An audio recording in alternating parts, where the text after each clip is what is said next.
ओम शांति। परम प्रिय परमात्मा शिव भगवान को कोटि कोटि नमन। आत्मीय भाई और भौणी मानंकु प्रणाम। आज 16/6/2025 मसीहा।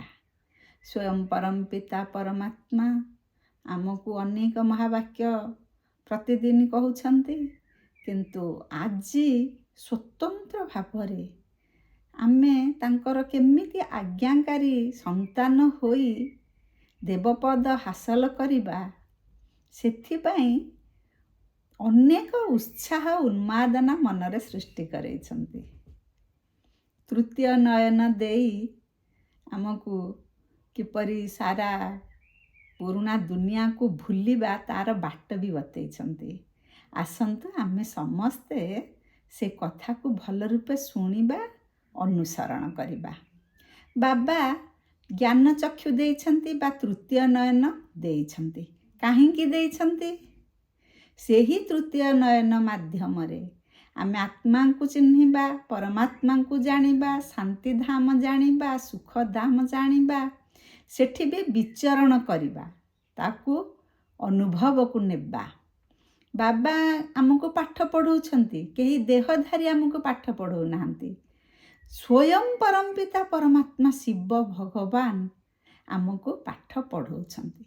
जदि आमे सबु बेले एई कथाटा मनरे रखिबा जे आमको केही देहधारी पाठ पढ़ौ नाहंती, स्वयं परम पिता परमात्मा पाठ पढ़ौछंती। पुणी काहेकि पाठ पढ़ौछंती ना आमे पतित अच्छे, पतितरु पावन हेबा, पावन दुनिया को जीवा, दुख धामरु सुख धाम को जीवा बोली से पाठ पढ़ौछंती। नररु नारायण हेबा पाई, नारीरु श्रीलक्ष्मी हेबा पाई पाठ पढ़ौछंती। किंतु सबु जानिबा परे भी आमर खुशी स्थायी हेई पारुनी। काहेकि ना बेले बेले आमे भूली जाउचे। देह अभिमान रे जेते बेले आसी जाउचे, सेते बेले बाबा अन्य शरीर रे प्रवेश करिबा, ब्रह्मा बाबा शरीर रे प्रवेश करी स्वयं परम पिता परमात्मा आम सम्मुख रे रही पाठ पढ़ौछंती बोली आमर संशय बुद्धि रहुची। बा जदि बा शुणुचे आश्रम रे बसी मन भटकुची, याडे सियाडे मन बुलुची, जदि एक ध्यानस्थ न होई इते गुढ़ राज, इते गुढ़ रहस्य बाबा बुझौछंती, आमे जदि न शुणिबा ताहले ज्ञान भी आम बुद्धि रे रहिबो नाही। पुणी बुद्धि आमर सेमिति निर्मल रहिबा दरकार। सबु को छाड़ी की एक देश दर्शी हेबा दरकार। बाबांका आड़को नजर रहिबा दरकार। बाबा कहिले जे आमे निजको आत्मा बोली भाबिबा, देह दुनिया को छाड़िबा, तृतीय नयन मिलिछि माने ताकू यथार्थ भावरे उपयोग विनियोग करिबा। जणे डाक्तर सी पाठ पढ़ौछंती सेई डाक्तरी छात्र मानंकु। पुणी तांकर लक्ष्य कौन? तांकर लक्ष्य होछि सेई डाक्तर हेबा। स्वयं परम पिता परमात्मा आमको पाठ पढ़ौछंती, सी होछंती भगवान। आम मानंकु सेही परी भगवान भगवती करिबाको पाठ पढ़ौछंती। आमे एई कथाटारे स्थिर निश्चित रहिबा। बाबा कहउछंती को स्टूडेंट निजर टीचर को चिन्हिनी, बा कौन पढ़ुची बोली जानिनी, बा पाठ सेई पाठ पढ़िले से कौन हेबो जानिनी। कुह तो जिए पाठ पढ़ुची से ठीक भावरे कौन पढ़ुची, पढ़िले से कौन हेबो, ताकू किए पढ़ौछंती से भलरे जानिची। किंतु जेहेतु स्वयं परम पिता परमात्मा होछंती निराकार, आमे स्थूल नयन रे तांकू देखि पारु नाही, तेणु स्वयं परम पिता परमात्मा पाठ पढ़ौछंती बोली बुझी पारु नाही। बाबा सेई कथा कहउछंती। साधारण लौकिक स्टूडेंट गोटे सी सब कथा जानुची। तुमे अलौकिक स्टूडेंट, तुमे आत्मिक स्टूडेंट, आत्मा भान रे रही पाठ पढ़िले मोते जानिबो, मो पाठ को जानिबो, तुम लक्ष्य स्थल रे ठीक रे पहुँची पारिबो। बाबा कहउछंती पढ़ेबा वाला साधारण लोक नुहे, ସେ ଦେବତା, ସେ ଦେବତା ବି ନୁହନ୍ତି, ସେ ହେଉଛନ୍ତି ଭଗବାନ, ସୃଷ୍ଟି ରଚୟିତା, ଦେବତାଙ୍କର ସେ ପିତା, ଆମର ପିତା, ସାରା ସଂସାରର ସେ ପିତା। ତେଣୁ ପଢ଼େଇବା ବାଲା ଉପରେ ପ୍ରଥମେ ଆମେ ନିଶ୍ଚୟ ବୁଦ୍ଧି କରିବା। ନିଶ୍ଚିତ ଭାବରେ ଭଗବାନ ପଢ଼ଉଛନ୍ତି ବୋଲି ଆମେ ନିହାତି ଭାବରେ ତାକୁ ହୃଦୟର ସହିତ ଗ୍ରହଣ କଲେ ତାଙ୍କ ପାଠ ଦ୍ୱାରା ଆମେ ଉପକୃତ ହେବା। ବାବା କହୁଛନ୍ତି, ଗୀତାରେ ଆମେ ଦେଖିଛେ ଶୁଣିଛେ, ଭଗବାନ ବା ଶ୍ରୀକୃଷ୍ଣ ଅର୍ଜୁନଙ୍କୁ ଶିକ୍ଷା ଦେଉଥିଲେ, ପଢ଼ଉଥିଲେ ବା ଯୁଦ୍ଧଭୂମିକୁ ଯିବା ପାଇଁ ପ୍ରବର୍ତ୍ତଉଥିଲେ ବିଭିନ୍ନ ଜ୍ଞାନ କୌଶଳ ଦେଇକି। ବାବା କହୁଛନ୍ତି ପ୍ରକୃତରେ ଅର୍ଜୁନ କିଏ? ଅର୍ଜୁନ ମାନେ ଯିଏ ଅର୍ଜନ କରେ, ଜ୍ଞାନ ଅର୍ଜନ କରେ। ଜ୍ଞାନ ଅର୍ଜନ କରିବା ଅର୍ଥ ଜ୍ଞାନକୁ ଧାରଣ କରେ। ଆମେ ସମସ୍ତେ ଜଣେ ଜଣେ ଅର୍ଜୁନ। ସ୍ୱୟଂ ପରମ ପିତା ଗୋଟିଏ ଅର୍ଜୁନକୁ ପାଠ ପଢ଼ଉନାହାନ୍ତି, ସବୁ ଅର୍ଜୁନମାନଙ୍କୁ ସେ ପାଠ ପଢ଼ଉଛନ୍ତି। ସେଇ ଅର୍ଜୁନମାନେ ଜ୍ଞାନ ଅର୍ଜନ କରି ଜୀବନରେ ଧାରଣ କରି ପୁରୁଣା ସ୍ୱଭାବ ସଂସ୍କାରକୁ ତ୍ୟାଗ କରି ଦୈବୀ ଗୁଣ ଧାରଣ କରି ଦେବତା ହେବେ। ବାବା ବୁଝେଇ ଦେଲେ। ଭଗବାନ କାହିଁକି ପଢ଼ଉଛନ୍ତି ଆମେ ସେ କଥା ଆଗ ଜାଣିବା। ସେ ହେଉଛନ୍ତି ପତିତ ପାବନ, ସେ ପତିତ ଆତ୍ମାରେ ଆସି ଆମକୁ ପାଠ ପଢ଼ଉଛନ୍ତି। ଆମେ ସମସ୍ତେ ପତିତ ହୋଇଯାଇଛେ, ଆମ ଆତ୍ମା ପତିତ ହୋଇଯାଇଛି, ଏ ସଂସାର ପତିତ ହୋଇଯାଇଛି।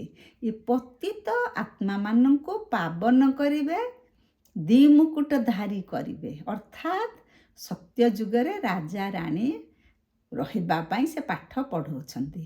ରତ୍ନ ଖଚିତ ମୁକୁଟ ଲଗେଇବେ, ପୁଣି ପବିତ୍ରତାର ମୁକୁଟ ରହିବ, ପବିତ୍ରତାର ପ୍ରଭାମଣ୍ଡଳ ଆଭାମଣ୍ଡଳ ରହିବ।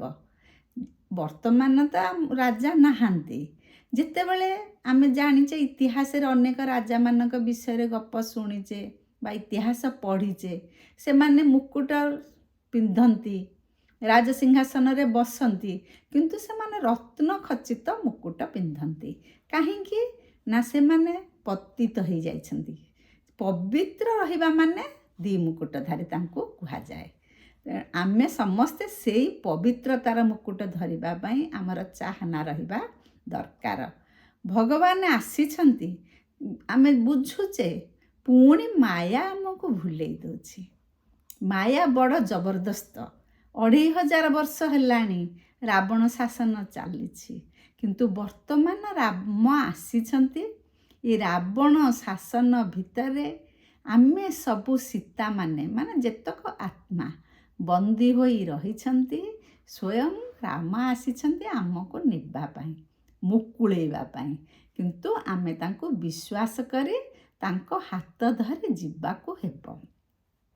ବାବା କହିଲେ, ମାୟା ବହୁତ ପ୍ରବଳ ହେଲେ ମଧ୍ୟ ତୁମେ ସବୁବେଳେ ମନରେ ଭାବ ଯେ କଳ୍ପ କଳ୍ପ ଏମିତି ଭଗବାନ ଆସିଥିଲେ, ଆମକୁ ପାଠ ପଢ଼େଇଛନ୍ତି।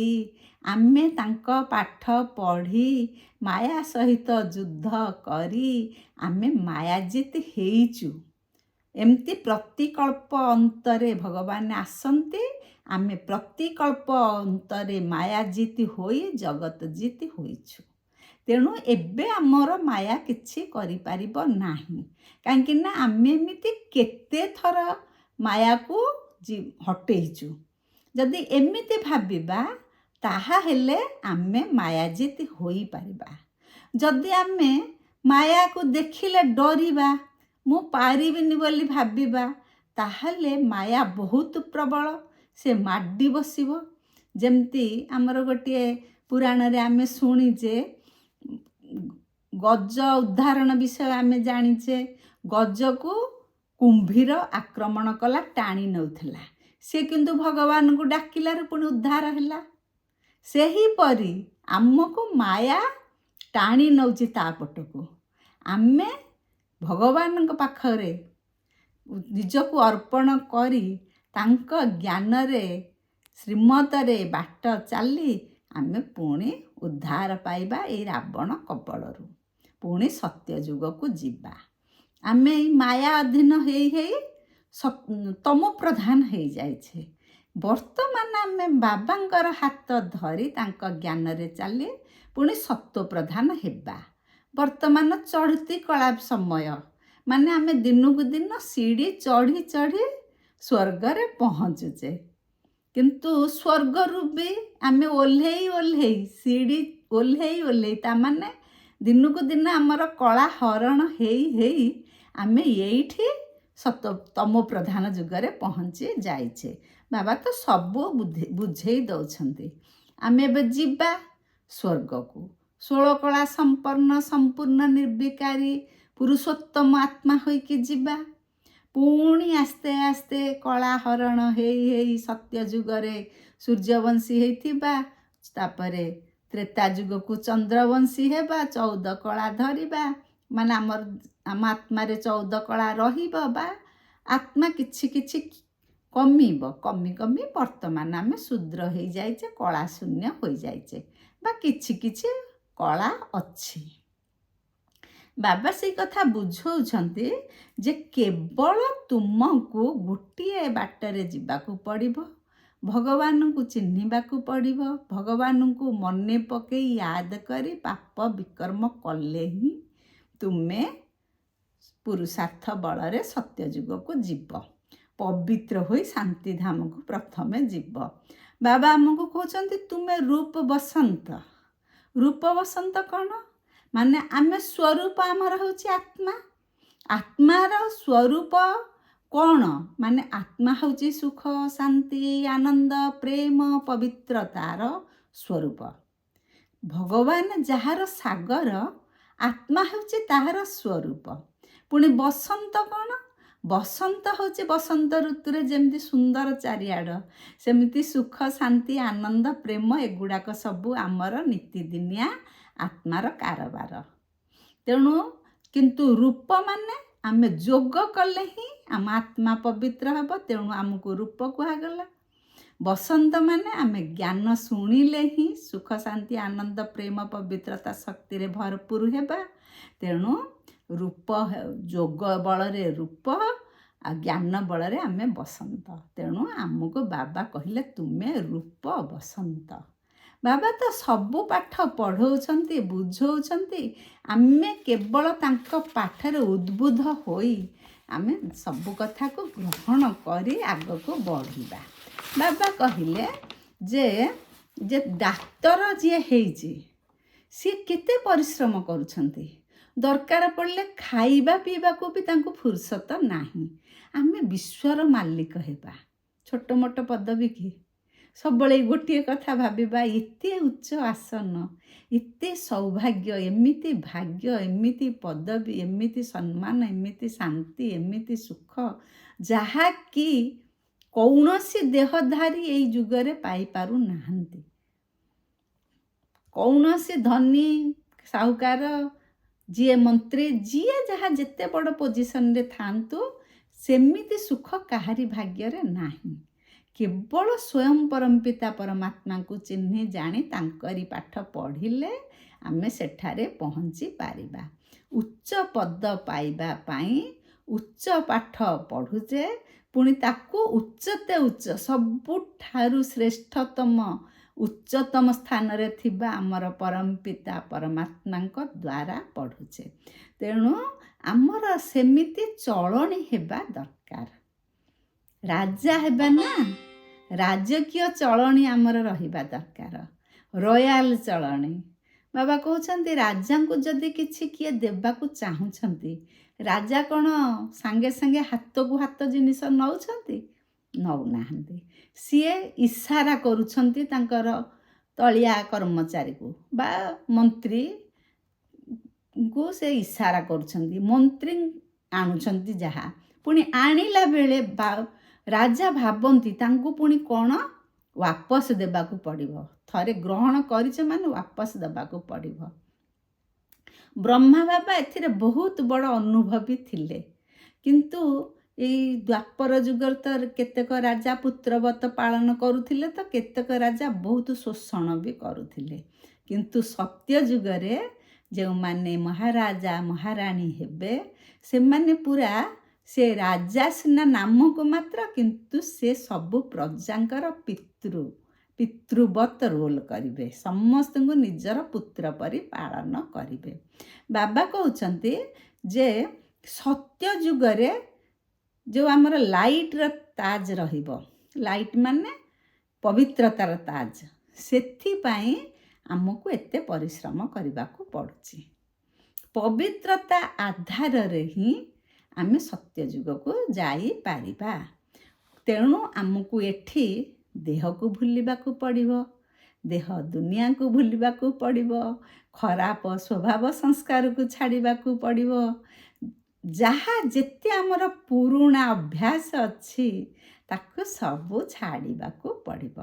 ବାବା କହୁଛନ୍ତି ଅନେକ ଆତ୍ମା ବି ଆସିକି ଆଶ୍ରମରେ ପାଠ ପଢ଼ୁଛନ୍ତି, ମାନେ ମୁରଲି ଶୁଣିବାକୁ ଆସୁଛନ୍ତି। ବାବା କହୁଛନ୍ତି ଆସିଲେ କିଛି ମୂଲ୍ୟ ନାହିଁ। ଅ ଆ ନ ପଢ଼ିକି ଯଦି ତାଙ୍କୁ ଆମେ ବହି ଖଣ୍ଡେ ଦେବା ବା କିଛି ଗୋଟେ ଜ୍ଞାନ କହିବା, ସେ କ'ଣ ବୁଝିବେ? ତେଣୁ 7 ଦିନିଆ କୋର୍ସ ନିହାତି ଦରକାର। ତାପରେ ଆମେ ବି ଯଦି ଅପବିତ୍ର ହୋଇ ଆଶ୍ରମକୁ ଯିବୁ, ବାବା ଜାଣନ୍ତୁ କି ନ ଜାଣନ୍ତୁ, ଆମର ତ ନିଶ୍ଚୟ ପାପ ବଢ଼ିବ। କାରଣ କ'ଣ ନା, ଯିଏ ଭୁଲ କରୁଛି ସିଏ ତ ନିଜେ ଜାଣୁଛି ନା ଭୁଲ କରୁଛି ବୋଲି। ତେଣୁ ପୁଣ୍ୟ ହେବା ପାଇଁ ଆମକୁ ପୁଣ୍ୟ କାମ କରିବାକୁ ପଡ଼ିବ। ବାବାଙ୍କୁ ଅବଜ୍ଞା କଲେ, ବାବା ଯାହା କହିଛନ୍ତି ସେ କଥାଟା ମାନିଲେନି, ତାମାନେ ପାପ ହିଁ ପାପ, ତେଣୁ ପାପ ଆତ୍ମା ହେବା। ବାବା ସେଇ କଥା କହିଲେ। ନଲେଜ ଦ୍ୱାରା ଆମେ କୃଷ୍ଣପୁରୀକୁ ଯିବା ବା ସତ୍ୟ ଯୁଗକୁ ଯିବା। ବାବା ସେଥିପାଇଁ ଆମକୁ ଶୃଙ୍ଗାର କରୁଛନ୍ତି, ରାଜାରାଣୀ ହେବା ନା। ତେଣୁ ଶୃଙ୍ଗାର ନ କରିଲେ, ଶୃଙ୍ଗାର ମାନେ କ'ଣ ଏଇ ସ୍ନୋ ପାଉଡ଼ର ଲଗାଉଛନ୍ତି ନା କ'ଣ? ଆମକୁ ବିଭିନ୍ନ ଗୁଣରେ ସୁଖ ଶାନ୍ତି ଆନନ୍ଦ ପ୍ରେମ ତ ପାଇବା, କିନ୍ତୁ ନିଜର ଗୁଣରେ ପରିବର୍ତ୍ତନ ରହିବ। ହର୍ଷିତ ମୁଖତା, ସହନଶୀଳତା, ଧୈର୍ଯ୍ୟତା, ନମ୍ରତା, ସରଳତା ଇତ୍ୟାଦି ଇତ୍ୟାଦି ବିଭିନ୍ନ ଗୁଣରେ ଆମକୁ ବାବା ସଜଉଛନ୍ତି। କେମିତି ସଜଉଛନ୍ତି? ଜ୍ଞାନ ଦେଉଛନ୍ତି। ଜ୍ଞାନ ବଳରେ ଆମେ ତା ପ୍ରଭାବରେ ସେଗୁଡ଼ିକୁ ଆମେ ଧାରଣ କରୁଛେ। ବାବା କହୁଛନ୍ତି ମଣିଷର ଯେତେବେଳେ ଅତି ଦୁଃଖ ବଢ଼ିଯିବ, ନିଶ୍ଚୟ ବୈରାଗ୍ୟ ଆସିଯିବ ମନ ଭିତରେ। ସତରେ ଆମେ ଦେଖିଛେ କୋଭିଡ଼ ସମୟରେ କ'ଣ ହେଲା? ଯେତେବେଳେ ମଣିଷ ଏତେ ମୃତ୍ୟୁବରଣ କଲେ ବା ଏତେ ବଡ଼ ଭୟଙ୍କର ପରିସ୍ଥିତି ଆସିଲା, ସମସ୍ତଙ୍କ ମନରେ ଧନ ଜନ ସବୁ ପ୍ରତି ବିରାଗ ଭାବନା ଆସିଲା। ବାବା କହୁଛନ୍ତି ଏବେ ତୁମକୁ ସମୟ ଦଉଛି, ପାଠ ପଢ଼ଉଛି, ତମେ ବୁଝ, ପୁରୁଷାର୍ଥ କର, ମୋତେ ସାଙ୍ଗରେ ରଖ, ମୋତେ ମନେ ପକାଅ। ଆଉ ତ କିଛି ନାହିଁ, କେବଳ ମାମେକମ ୟାଦ କର। ସବୁ ପାଠ ସବୁ ବାଟ ବତଉଛି। କିନ୍ତୁ ଏବେ ଏଇ କାକବିଷ୍ଠା ସମାନ ସାମାନ୍ୟ ସୁଖ ପଛରେ ଗୋଡ଼େଇ ତୁମେ ପ୍ରକୃତ ସୁଖକୁ ଛାଡ଼ୁଛ, ହାତ ଛଡ଼ା କରୁଛ। କିନ୍ତୁ ଶେଷ ସମୟରେ ଯେତେବେଳେ ସବୁଆଡ଼େ କେବଳ ଦୁଃଖ ହିଁ ଦୁଃଖ ଲାଗି ରହିବ, ତୁମେ ନିଶ୍ଚିତ ଭାବରେ ବୈରାଗ୍ୟ ବୃତ୍ତିକି ଆପଣେଇବ, ପବିତ୍ର ହେବ, ସାଙ୍ଗରେ ଯିବ। କିନ୍ତୁ ସେତେବେଳକୁ ଆଉ ତୁମର ଫଳ କିଛି ନଥିବ, ତୁମେ ଆଉ କିଛି ପାଇବନି। ତୁମେ କେବଳ ସେଇ ପାପ ଆତ୍ମା ହିସାବରେ ଯିବ, ପାପ ଦୁନିଆକୁ ଆସିବ, ଦୁଃଖ ହିଁ ଦୁଃଖ ଭୋଗିବ। ବାବା କହିଦେଉଛନ୍ତି।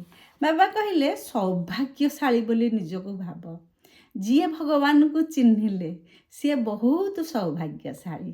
ବାବା ତ ଖାଲି ଚିହ୍ନଉନାହାନ୍ତି, ସୌଭାଗ୍ୟଶାଳୀ କହୁନାହାନ୍ତି, ସେ ସାର୍ଟିଫିକେଟ୍ ଦେଉଛନ୍ତି। କ'ଣ ସାର୍ଟିଫିକେଟ୍ ଦେଉଛନ୍ତି? ମାନେ ସତ୍ୟ ଯୁଗରେ ଉଚ୍ଚ ପଦ ପାଇବା ପାଇଁ ସାର୍ଟିଫିକେଟ୍ ଦେଉଛନ୍ତି। ଆମ ମ୍ୟାନର୍ସ ଆମର ସାର୍ଟିଫିକେଟ୍ରେ ଉତ୍ତମ ବୋଲି ଲେଖୁଛନ୍ତି। ବାବା କହୁଛନ୍ତି ଆମେ କାହାକୁ ମନେ ପକେଇବା, କାହା ପରି ହେବା? ସବୁବେଳେ ମାତା ପିତା ଯିଏ ସ୍ୱୟଂ ପରମପିତା ପରମାତ୍ମା ଶିବ ଭଗବାନ, ତାଙ୍କରି ଜ୍ଞାନକୁ ଅହରହ ଧାରଣ କରିବା, ତାଙ୍କ ଶ୍ରୀମତରେ ଚାଲିବା, ତାଙ୍କୁ ହିଁ ଆମେ ଫଲୋ କରିବା। ବ୍ରହ୍ମା ବାବା ତାଙ୍କୁ 100ରୁ 100 ଫଲୋ କରିଥିଲେ। ତେଣୁ ସାକାର ଶରୀର ହିସାବରେ ଆମେ ବ୍ରହ୍ମା ବାବାଙ୍କୁ ଫଲୋ କରିବା। ଯଦି ଆମେ ଆଶ୍ରମରେ ଥାଇ ଆମର ବୁଦ୍ଧି ବାହାରେ ବୁଲୁଥିବ, ତାହା ହେଲେ ଆମେ ପାସ୍ କରିବା କି ପରୀକ୍ଷାରେ ପାସ୍ କରିବା ନାହିଁ। ଲୌକିକ ବାପା ବି ଯଦି ତାଙ୍କ ପିଲା ପାଠ ପଢ଼ୁଛି କିନ୍ତୁ ଠିକରେ ସ୍କୁଲ ଯାଉନି, ପାଠ ପଢ଼ୁନି, ତାହେଲେ ତାର ବାପା କ'ଣ କହୁଛନ୍ତି? ତୁ ପରୀକ୍ଷାରେ ପାସ୍ ହେଇପାରିବୁନି କି ତୁ କିଛି କରିପାରିବୁନି। ସେମିତି ଆମେ ଯଦି ବାବାଙ୍କ ପାଖକୁ ଯିବା, ପାଠକୁ ଠିକ ଧ୍ୟାନସ୍ଥ, ହୃଦୟସ୍ଥ, କଣ୍ଠସ୍ଥ ବା ବୁଦ୍ଧି ଦେଇକି ଆମେ ଯଦି ସେଟାକୁ ନ ବୁଝିବା, କାମରେ ନ ଉତରେଇବା, ତାହେଲେ ଆମେ ପାସ୍ କେମିତି କରିବା? ବାବା କହୁଛନ୍ତି ତୁମେ ସମସ୍ତେ ଆସିଛ ଏଇଠି ପାସ୍ ହେବା ପାଇଁ, ପାସ୍ ୱିଥ୍ ଅନର୍। ପ୍ରକୃତରେ ସ୍କୁଲରେ ଯେତେବେଳେ ପାଠ ପଢ଼ା ହୁଏ, ଯିଏ ଭଲ ପିଲା ସେ ଚେଷ୍ଟା କରନ୍ତି, ହୁଏତ ଫାଷ୍ଟ ନ ହେଇପାରନ୍ତି, ସେକେଣ୍ଡ କି ଥାର୍ଡ଼ କି ଯାହା ଗୋଟେ ହୁଅନ୍ତି, କିନ୍ତୁ ଅନବରତ ଚେଷ୍ଟା ଜାରି ରଖନ୍ତି ଫାଷ୍ଟ ପୋଜିସନ୍ ନେବା ପାଇଁ। ତେଣୁ ଆମେ ଜଣେ ଜଣେ ବାବାଙ୍କର ଉତ୍ତମ ଛାତ୍ର, ଆଜ୍ଞାକାରୀ ଛାତ୍ର ବୋଲି ଭାବି ସେମିତି ପୁରୁଷାର୍ଥରେ ଆଗେଇବା। ବାବା କହିଲେ ଜଣେ ଜଣେ ଭାଇ ଅଛନ୍ତି, ଏଇ ବ୍ରହ୍ମାକୁମାର ଭାଇମାନେ ବା ବାବାଙ୍କର ବ୍ରହ୍ମାବତ୍ସ, ସେମାନେ କ'ଣ କରୁଛନ୍ତି? ସେମାନେ ପୁରା ଠିକ୍ ନୀତି ନିୟମରେ ଚାଲୁଛନ୍ତି, ପ୍ରଦର୍ଶନୀ ଲଗାଉଛନ୍ତି, ବୁଝଉଛନ୍ତି, ପାଠ ପଢ଼ଉଛନ୍ତି, ଠିକ୍ ବାଟରେ ଚାଲୁଛନ୍ତି। ସେଇଭଳିଆ ଭାଇମାନଙ୍କୁ ବି ଆମେ ଜୀବନରେ ଆଦର୍ଶ ମାନିପାରିବା। ବାବା କହିଲେ ମାୟା ତ ବଡ଼ ଜବରଦସ୍ତ, ତା ପାଖରୁ ମୁକୁଳିବା ବହୁତ କଷ୍ଟ, କିନ୍ତୁ ମାୟାରେ ଆମେ ଫସିବାନି। କାହିଁକି?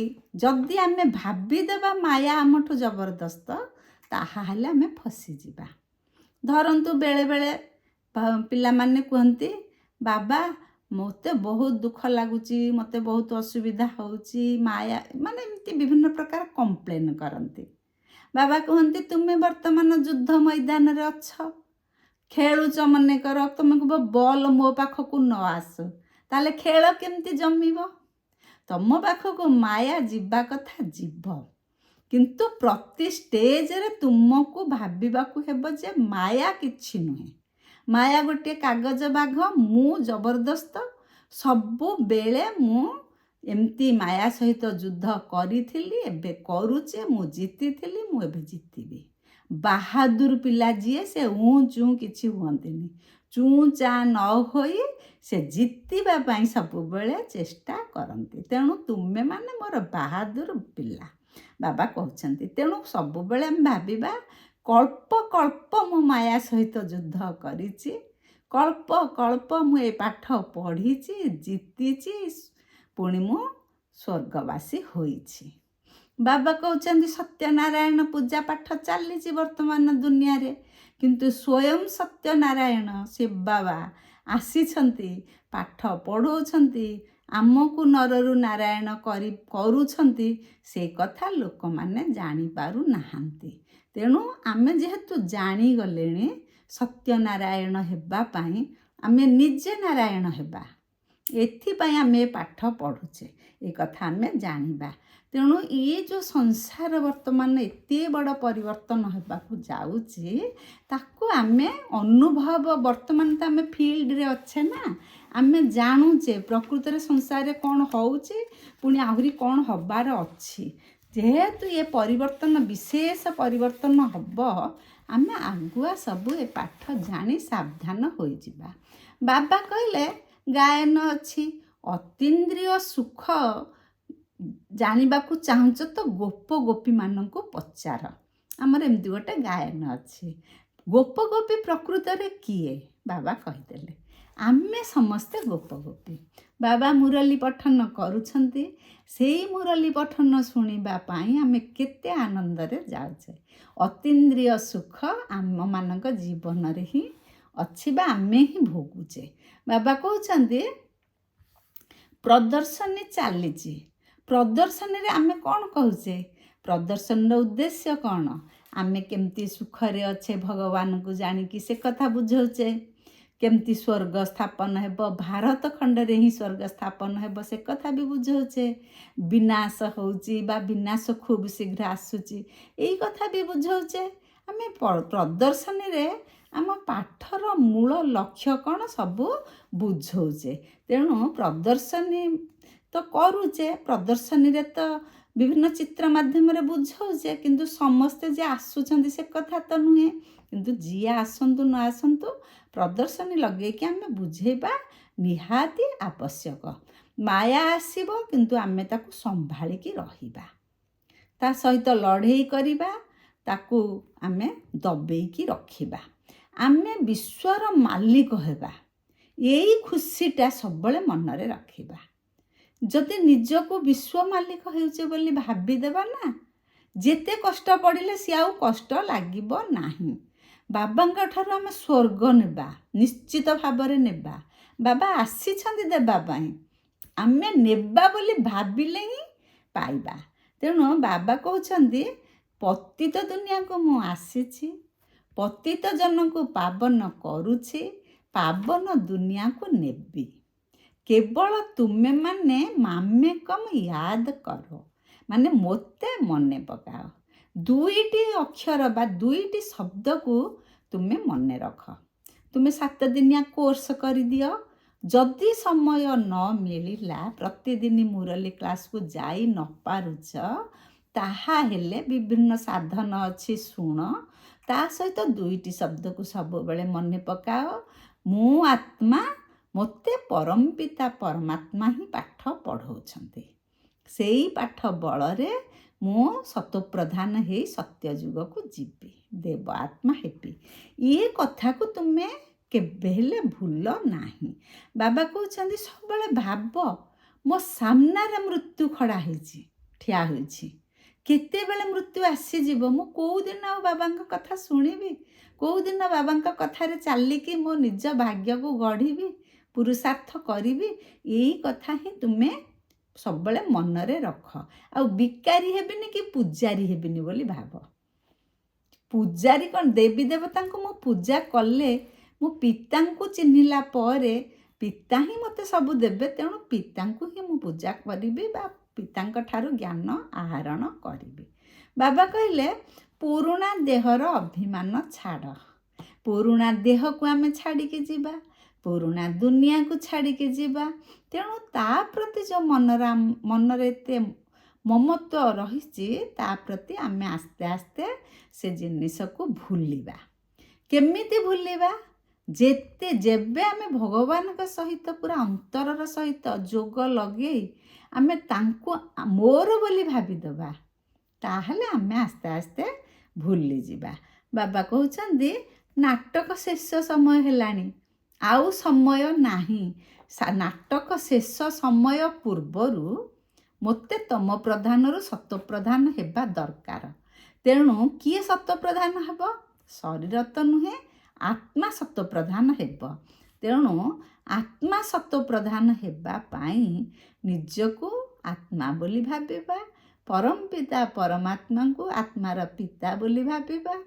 ପରମପିତା ପରମାତ୍ମା ଆତ୍ମାର ପିତା ହିସାବରେ ଆମକୁ ସବୁ ଦେବେ, ବେହଦ ସମ୍ପତ୍ତି ଦେବେ, ସ୍ୱର୍ଗକୁ ନେବେ। ବାବା କହିଲେ ଯେ ଆମେ ତ କହିଛେ ନା ଆମେ ପାସ୍ ହେବୁ। ବାବା ଆପଣ ପାଠ ପଢ଼ଉଛନ୍ତି, ଆମେ ପୁରୁଷାର୍ଥ କରି ପାସ୍ ହେବୁ, ନିଶ୍ଚିତ ଭାବରେ ସତ୍ୟ ଯୁଗକୁ ଯିବୁ। ଆମେ କହିଛେ, ବର୍ତ୍ତମାନ ବାବା ଆସିଛନ୍ତି, ସେ କଥାଟାକୁ ଆମେ ଯାହା କହିଥିଲେ ତାକୁ କରିକି ଦେଖେଇବା। ବାବା ସେଥିପାଇଁ କହୁଛନ୍ତି ଆଉ ବେଳ ନାହିଁ। ଭୁଲ କରିବାନି କି ବାବାଙ୍କୁ ଭୁଲିବାନି। ସେଇ ଭୁଲ ଦୁଇଟା ଜିନିଷ। ଜୀବନରେ ଭୁଲ କରିବା ନାହିଁ, ପାପ ଖାତା ବଢ଼େଇବା ନାହିଁ, ଆଉ ବାବାଙ୍କୁ ଭୁଲିବା ନାହିଁ, ଯାହା ଫଳରେ ଆମେ ଡବଲ ସିରତାଜର ମାଲିକ ହେବା। ବାବା କହିଲେ ଆମେ ସବୁ ଆତ୍ମାଙ୍କୁ ବି ରାସ୍ତା ଦେଖେଇବା। ଇମ୍ପିଓର ଆତ୍ମା ଶାନ୍ତିଧାମ ଯାଇପାରିବନି କି ସୁଖଧାମ ଯାଇପାରିବ ନାହିଁ। ତେଣୁ ଆତ୍ମା ପିଓର ହେବା ନିହାତି ଦରକାର। ସୁଇଟ୍ ସାଇଲେନ୍ସ ହୋମକୁ ଆମେ ଯିବା। ଯେହେତୁ ଆମେ ସୁଇଟ୍ ସାଇଲେନ୍ସ ହୋମକୁ ଯିବା, ଆମେ ସବୁବେଳେ ସାଇଲେନ୍ସରେ ରହିବାର ପ୍ରାକ୍ଟିସ୍ କରିବା। ସାଇଲେନ୍ସରେ ରହିଲେ ହିଁ ଆମେ ସୁଇଟ୍ ସାଇଲେନ୍ସ ହୋମ୍କୁ ଯିବା।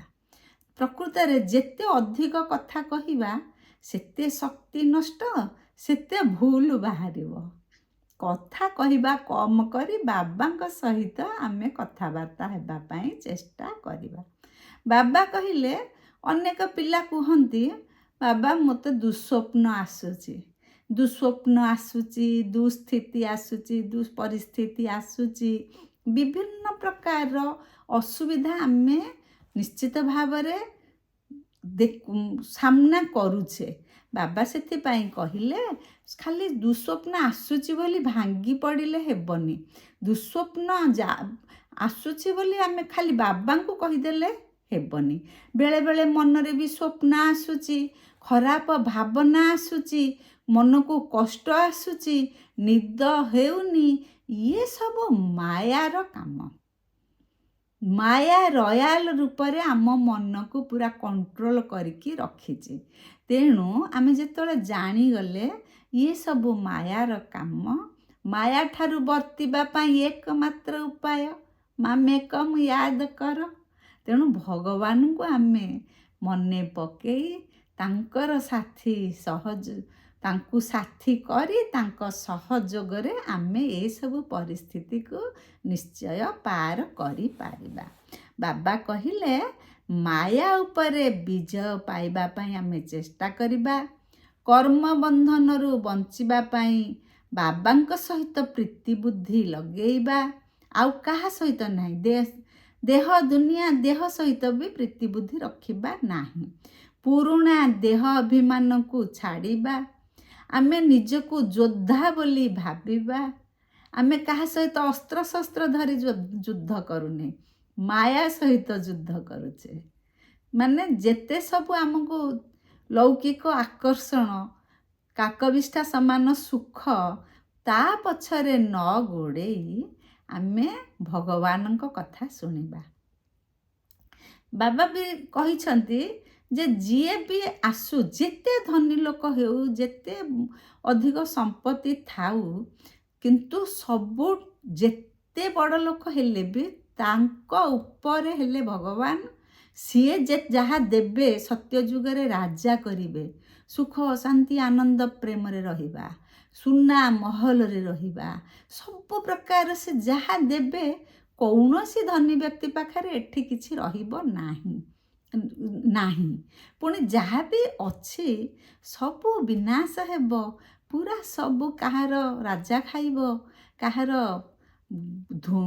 ଭୂମିରେ ପଶିଯିବ, ବା ବନ୍ୟା ବାତ୍ୟା ମରୁଡ଼ି ଭୂମିକମ୍ପ ବିଭିନ୍ନ ପ୍ରକାର ଦୈବୀ ଦୁର୍ବିପାକ ବଳରେ ବହୁତ କ୍ଷୟକ୍ଷତି ହେବ। କିଛି ରହିବ ନାହିଁ। ଶେଷକୁ ଶରୀର ତ୍ୟାଗ କରି ସମସ୍ତେ ଆତ୍ମା ରୂପେ ଯିବେ ଶାନ୍ତିଧାମ। ତେଣୁ ଇଏ ସବୁ ଯାହା ଆମେ ଜାଣିଗଲେ ଯେ ସଂସାର କ୍ଷଣସ୍ଥାୟୀ ବୋଲି ଆମେ ଜାଣିଥିଲେ, ଜୀବନ ପାଣି ଫୋଟକା ବୋଲି ଆମେ ଜାଣିଥିଲେ, କିନ୍ତୁ ବର୍ତ୍ତମାନ ସ୍ୱୟଂ ପରମପିତା ପରମାତ୍ମା ଆସି ଟ୍ରେଲର ଦେଖେଇଲେଣି। ଆଉ ଆମର ଡେରି କରିବାର ନାହିଁ। ତେଣୁ ଆମେ ମାୟା ଉପରେ ବିଜୟ ପ୍ରାପ୍ତ କରିବା। ତାକୁ ଆମେ ଡରିବାନି। ମାୟା ଗୁପ୍ତ ରୂପରେ ବି ଆମ ପାଖରେ ପ୍ରବେଶ କରୁଛି। ମାନେ ଗୁପ୍ତ ରୂପରେ କ'ଣ? ଧରନ୍ତୁ ମୁଁ ଘରେ ବସିଛି, ମୋତେ ଜଣେ କିଏ ଆସିକି ସ୍ନେହରେ ସାଙ୍ଗସାଥି ଆସିକି କହିଲା, ଗୋଟେ ଭଲ ଫିଲ୍ମ ପଡ଼ିଛି, ଚାଲେ ଯିବା। ଇଏ ଗୋଟିଏ ମାୟା। ମୁଁ ତ ଭଗବାନଙ୍କୁ ଧରିଛି। ସିନେମା ହେଉଛି ସିନେମାର ମା। ଆମେ କାହିଁକି ପୁଣି ଭୁଲ କାମ କରିବାକୁ ଯିବା? ଇଏ ସବୁ ଗୁପ୍ତ ମାୟା ଆସିକି ବେଳେବେଳେ ଘରେ ପଶେ। ତେଣୁ ତାଠାରୁ ଆମେ ନିଜକୁ ସମ୍ଭାଳିକି ରଖିବା। ମନ, ବଚନ, କର୍ମ ତିନିଟା ଯାକରେ ପବିତ୍ର ହେବା ଦରକାର। ମନ କେମିତି ପବିତ୍ର ହେବ? ମାନେ ଶୁଦ୍ଧ ସଂକଳ୍ପ କରିବା, ଖରାପ ସଂକଳ୍ପ କରିବା ନାହିଁ। ଶୁଦ୍ଧ ସଂକଳ୍ପ, ସମର୍ଥ ସଂକଳ୍ପ ସବୁବେଳେ କରିବା।